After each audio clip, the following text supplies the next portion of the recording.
Tout est beau dans le cochon, surtout le filet mignon.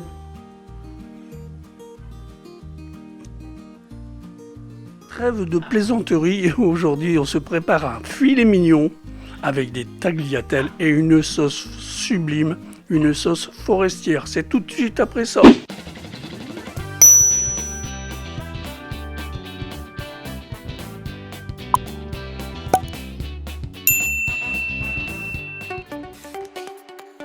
Dans un premier temps, nous allons parer notre filet mignon, enlever l'excédent de gras.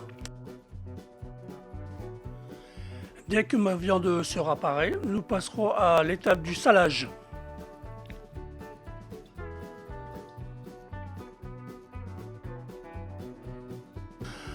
Voilà, ma viande est parée. Je vais pratiquer le salage à présent. Donc je vais saler mon filet mignon sur toutes ses faces.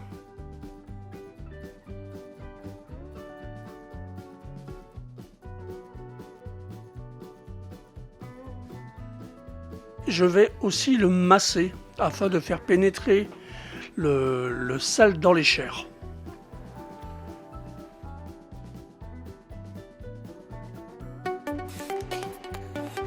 Ensuite, nous allons saisir notre viande. Donc pour ce, je mets un bon filet d'huile d'olive au fond d'une poêle et je vais chauffer ma poêle à feu vif. Le but étant de saisir notre viande et de créer une croûte tout autour du filet mignon. Ma poêle est bien chaude. Je vais venir y déposer mon filet mignon et je vais le saisir. Je vais le marquer sur tous les côtés afin de créer une croûte tout autour de mon filet mignon. Chez les cuisiniers, on appelle ça la réaction de Maillard. Ça permet de conserver le jus à l'intérieur du filet mignon. Ça permet au final d'avoir une viande qui est très parfumée, qui est très goûteuse et surtout pas sec. Après quelques instants, je retourne mon filet mignon. Comme vous pouvez le voir, il commence à bien se marquer. Voilà, il est bien coloré. Et on va faire ça sur tous les côtés de notre filet mignon. Je passe à la vitesse supérieure, sinon on va pas passer la nuit. Donc vous allez voir que notre filet mignon se saisit, se prend de jolies couleurs dorées. C'est déjà appétissant comme ça. Mon filet mignon est saisi de tous les côtés. Il a une belle petite croûte tout autour. Je le mets dans un plat à four. Alors mon four, je l'ai préchauffé à 200 degrés et nous allons finir de bichonner notre filet mignon. L'étape suivante va consister à imbiber, à badigeonner notre filet mignon de moutarde, de la moutarde forte, ça ne se sentira pas à la dégustation.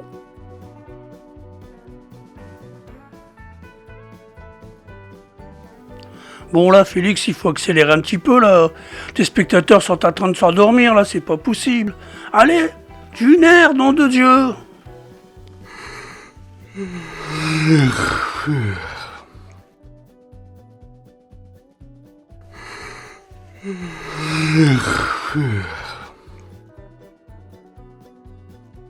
Ce filet mignon, on le badigeonne sur toutes ses faces. Toutes les faces de ce filet mignon doivent être recouvertes de moutarde.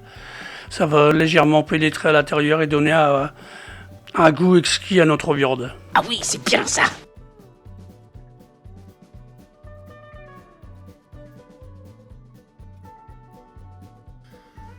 Pour parfumer encore un peu plus, j'ajoute quelques branches de thym du jardin, mais aussi quelques noisettes de beurre pour nourrir notre viande et apporter encore plus de gourmandise. Ensuite, j'enfourne mon filet mignon un quart d'heure à 200 degrés et pendant ce temps-là, je vais commencer à préparer ma sauce forestière. Je vais commencer par ciseler finement une échalote.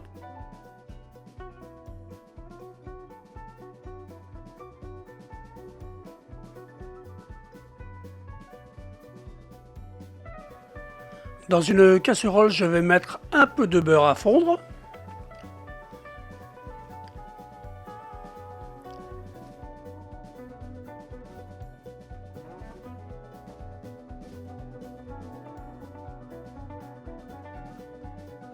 Lorsque mon beurre est fondu, je viens y ajouter mon échalote ciselée et je vais la faire suer tranquillement à feu doux, sans coloration. Pendant que mon échalote est en train de suer tranquillement, je vais couper mes champignons en lamelles.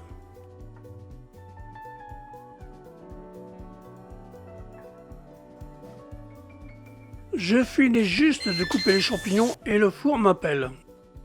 Cela veut dire qu'il est l'heure d'arroser notre filet mignon. Voilà, donc on va nourrir notre filet mignon avec le jus. J'ai rajouté un tout petit fond d'eau pour dire d'avoir assez pour arroser. Et notre filet mignon va retourner au four une seconde fois pour un quart d'heure. Et pendant ce temps-là, nous allons finir notre sauce. Donc j'ajoute mes champignons et nous allons les faire tomber. Globalement, une tombée de champignons, c'est juste les faire cuire. C'est les termes culinaires qui veulent ça. Donc je mélange un peu pour récupérer un peu de gras sur les champignons et je vais les saler. En salant, cela favorisera le champignon à évacuer son eau de végétation. Donc mes champignons continuent à cuire tranquillement. Et voilà, il y a un peu d'eau de végétation. Voilà. Et on va la faire évaporer. Jusqu'à temps que il n'y ait plus d'eau de végétation et que tout est évaporé avant de déglacer au vin blanc.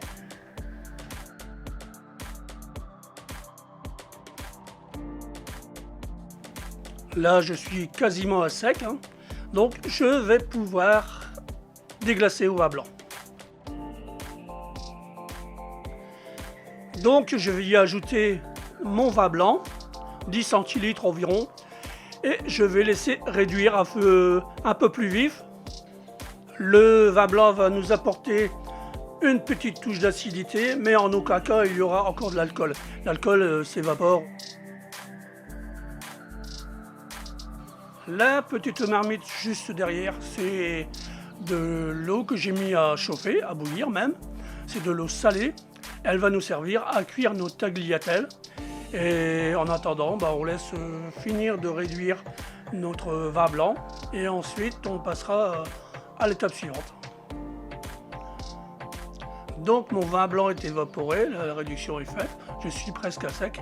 Je vais venir ajouter un fond brun ou un fond de volaille à votre convenance. Ça n'a pas vraiment une grande importance. C'est vous qui voyez. Et on va laisser réduire aussi un peu cette sauce, juste pour dire qu'elle s'épaississe. Et on va avoir une sauce onctueuse. Donc voilà, après ça réduit, ça va réduire et ça suit son cours. Je vais ajouter, pour un peu plus de gourmandise, je vais ajouter un peu de persil. Là c'est du persil déshydraté, parce que j'ai pas de persil dans le jardin, parce que j'ai pas de jardin tout simplement. J'ai que un petit carré de thym et du romarin, c'est tout. Donc j'ajoute un peu de persil, justement pour apporter ce goût un peu plus forestier à notre sauce. Lorsque notre sauce a une consistance nappante, onctueuse, on peut toujours ajouter un peu de crème liquide, juste pour un peu plus de gourmandise.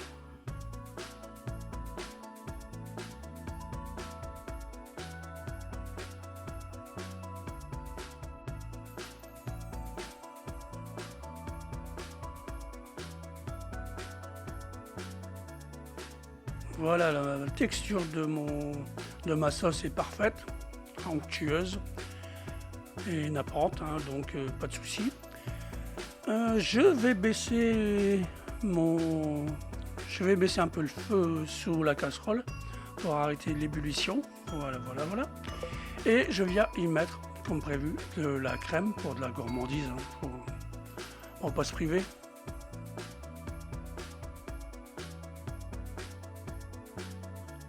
Je vais mélanger un peu et je vais réserver ma casserole de sauce juste au chaud. On n'a plus d'ébullition, on n'a plus rien. Là, tout est amalgamé, donc voilà. Et on va s'occuper de nos tagliatelles. Mes tagliatelles sont en train de cuire tranquillement. On arrive à la fin. Mes tagliatelles sont cuites. J'ai aussi une petite astuce. Lorsque mes pâtes sont cuites, je viens les mettre dans une poêle où j'ai mis un peu d'huile d'olive à chauffer avec de la poudre d'ail et je mélange le tout. C'est exquis. Alors ça, c'est très tordu, mais bougrement intelligent. Donc mes pâtes sont cuites, ma sauce est finie. Il ne reste qu'à s'occuper du filet mignon que je vais sortir du four. Et voilà le résultat, notre filet mignon est sorti du four. Alors il est super, encore un tout petit peu rosé. Je sens que l'on va se régaler. Allez, je vous montre une assiette et on conclut cette vidéo. Et voilà mes filets mignons, sauce forestière et ces tagliatelles. Donc comme vous l'avez certainement remarqué, toute cette vidéo a été faite en voix off. La raison est simple, c'est que le jour du tournage j'étais complètement en faune. J'allais à la voce cassato, les cordes vocales complètement niquées. Donc j'ai décidé de faire la recette en voix off. Et au final, à la limite, je trouve ça beaucoup mieux. Alors j'aimerais que vous me le dites, vous me dites ce que vous en pensez dans vos commentaires. Et après j'envisagerai si je continue comme avant où je fais de la voix off. Mais moi personnellement je trouve que la voix off c'est mieux. Je bafouille moins parce que je peux revenir sur ce que je dis, réenregistrer puis repartir. Tandis que on voit Ça c'est vrai ça. en direct, c'est pas possible. Voilà, je compte sur vous.